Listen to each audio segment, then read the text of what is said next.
Hey everyone, welcome back to another video. In this one, I'm taking a look at Shadow Shell, and although I was kind of hoping that we would get upgrades for some other characters first, say ones like Ghost Rider, I understand why they did the Warriors of the Sky, since they haven't gotten upgrades in a long while, and it basically makes the character playable as opposed to just being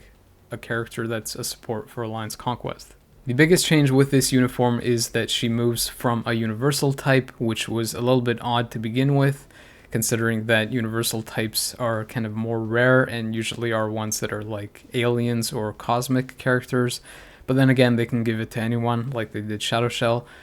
Either way, she went from a universal type to a speed type, which is still also good because we only have 2 T4 speed types now, including Shadow Shell. The only real downside I see of the character switching from a speed type to a universal type is that the Warriors of the Sky team is going to be a little bit less well-rounded in Alliance Conquest, since now you're going to have 2 speed types with Blue Dragon, including Sunbird. You could alternatively not use her in that team, but the passive buffs that she gives are just too good, especially now with Sunbird giving her 2 lives as a T4 character. There's just too much value for you to break up that team most often. Moving over to the PvE side, all of the testing that I did was with no damage proc, just to get a more accurate idea of her base damage and her kit. I only ended up using a mighty CTP of Destruction after I T4'd her to see what her ceiling was like with a single skill damage proc.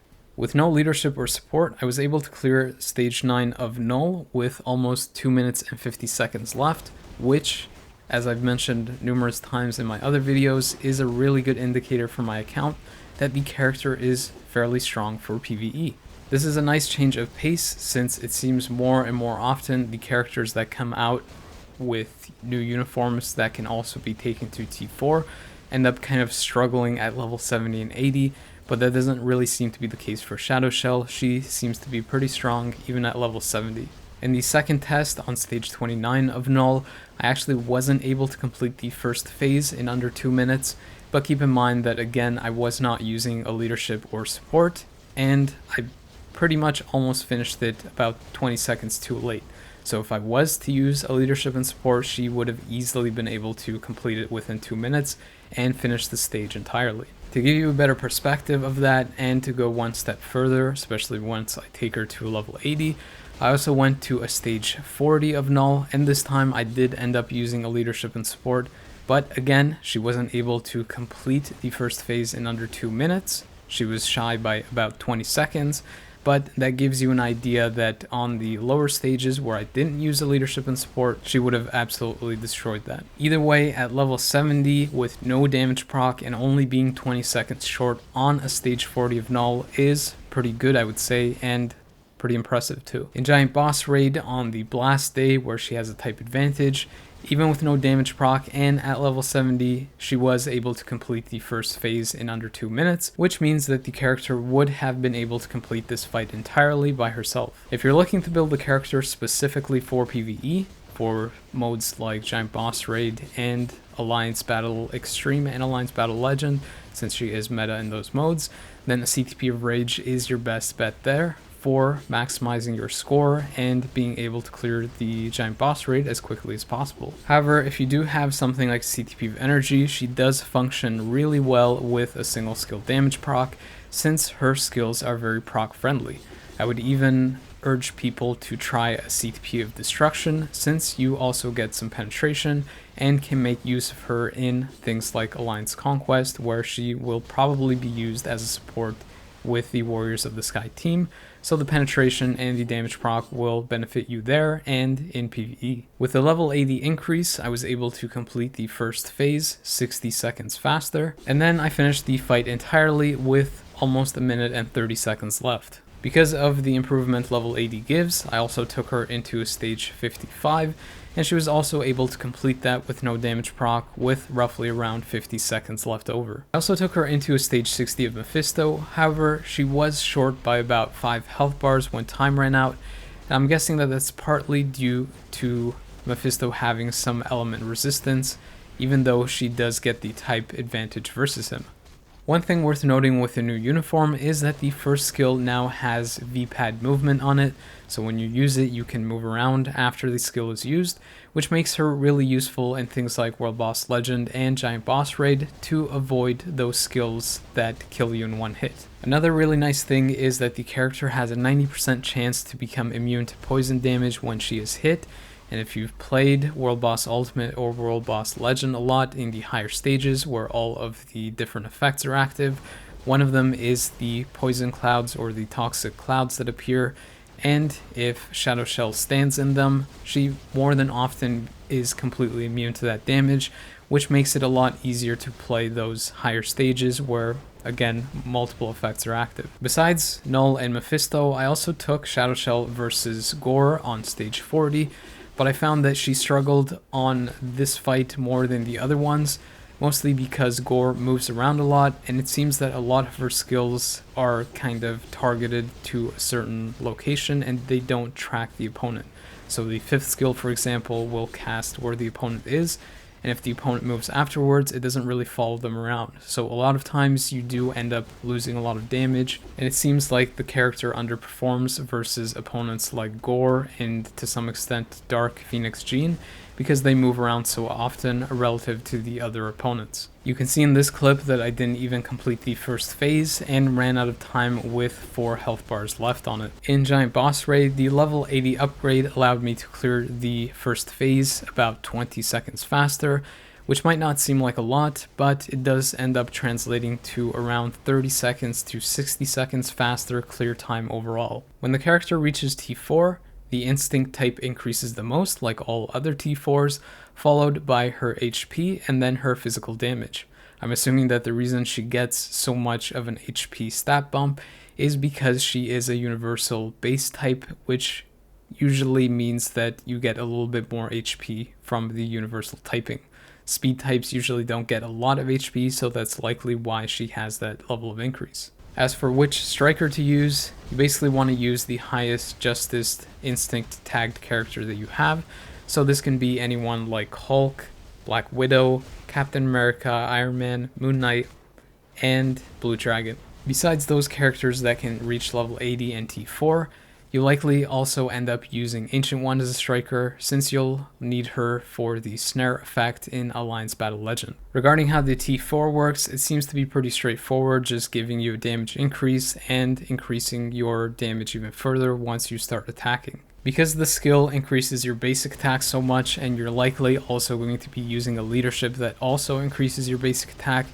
you might end up reaching some kind of cap. I'm not sure if there is one, but it seems like most stats in this game have some kind of either soft cap or hard cap, so it might end up being more beneficial to actually not use a basic attack increase leadership and end up using something like a poison damage or element damage increase leadership, or possibly even a second support in the leadership position that increases your damage dealt. Either way, you can see that the T4 definitely is helping the character, since I was able to complete the same stage, 55, about a minute faster than when the character was just level 80. Versus Mephisto, I got to that same 4 health bar mark about a minute and 30 seconds faster, and then was able to clear the stage entirely about 10 seconds later, or with a minute and 15 seconds left. Surprisingly, the T4 alone wasn't enough to be able to clear stage 40 of Knull, and I was still left with around 7 health bars left before time ran out. The last set of tests that I did in World Boss Legend was to see how much of an improvement she would get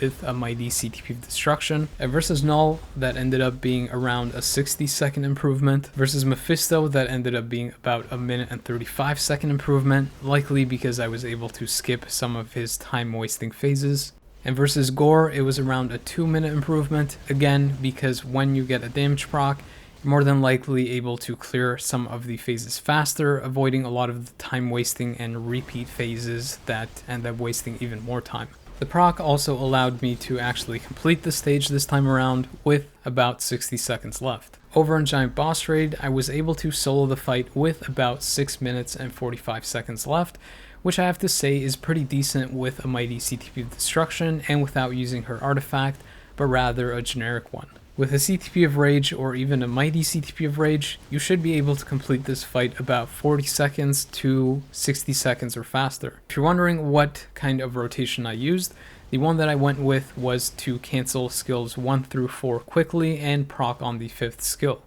When I had the Awakening skill unlocked or available, I would basically use the 5th skill and cancel that right away, and then quick cancel skills 1 through 4 again, but this time proccing on the Awakening skill. Alternatively, you could also quick cancel the Awakening skill just to get the benefits of it, since the damage on it isn't really too high, and I think that the result is still the same if you do end up proccing on the 5th instead.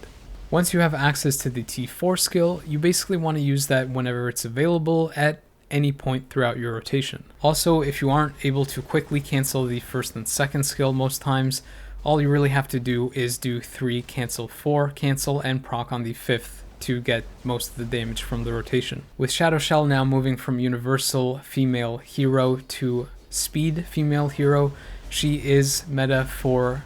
Alliance Battle Extreme and Alliance Battle Legend for those respective days. I have heard online that she can't cap in Alliance Battle Extreme. That might be due to her lower hit count, but I can't really say for sure. I was able to score around 10 million with a Mighty CTP of Destruction, so I'm assuming that with a CTP of Rage or a Mighty one, you should be able to score around 11 million at the very least. In Alliance Battle Legend, however, the character is definitely meta for the speed restriction and ends up being a little bit higher scoring than Black Widow. It's not entirely clear why the character performs so much better in Alliance Battle Legend compared to Alliance Battle Extreme. It might be because the hit count isn't as big of a restriction, or possibly that the level 80 and T4 just provides a bigger advantage in that mode, but it's kind of hard to say. Either way, for the time being, the character is meta for Alliance Battle, despite the fact that she doesn't really have most of the cancel effects for those modes, and you're likely going to be having to get those from the Striker since she only really has Fracture and Paralysis in her kit. I was easily able to score almost 5 million on the first try with the Mighty CTP of Destruction, so again, if you have a CTP of Rage, you should be able to score anywhere from 1 million to 2 million higher than that, and I've heard that most people with a maxed out build have been able to score anywhere from 8 million or a little bit higher. On the PvP side, the character isn't really anything too special unless you use her with the Warriors of the Sky like Sunbird to get that additional life. Despite that, the character does have some decent things in her kit to make her viable in PvP, more so for Alliance Conquest than for Timeline, since she doesn't have iframe ignore, and as many people might know, that is kind of a staple for a character to be able to shine in that mode. One of the good things that she has in her kit is the 30% guaranteed dodge, and if you've watched the video with Angel, Beast, and Polaris, you'll know how much value that provides now, since it basically allows the character to be really tanky, avoiding a lot of hits if the opponent doesn't have much ignored dodge.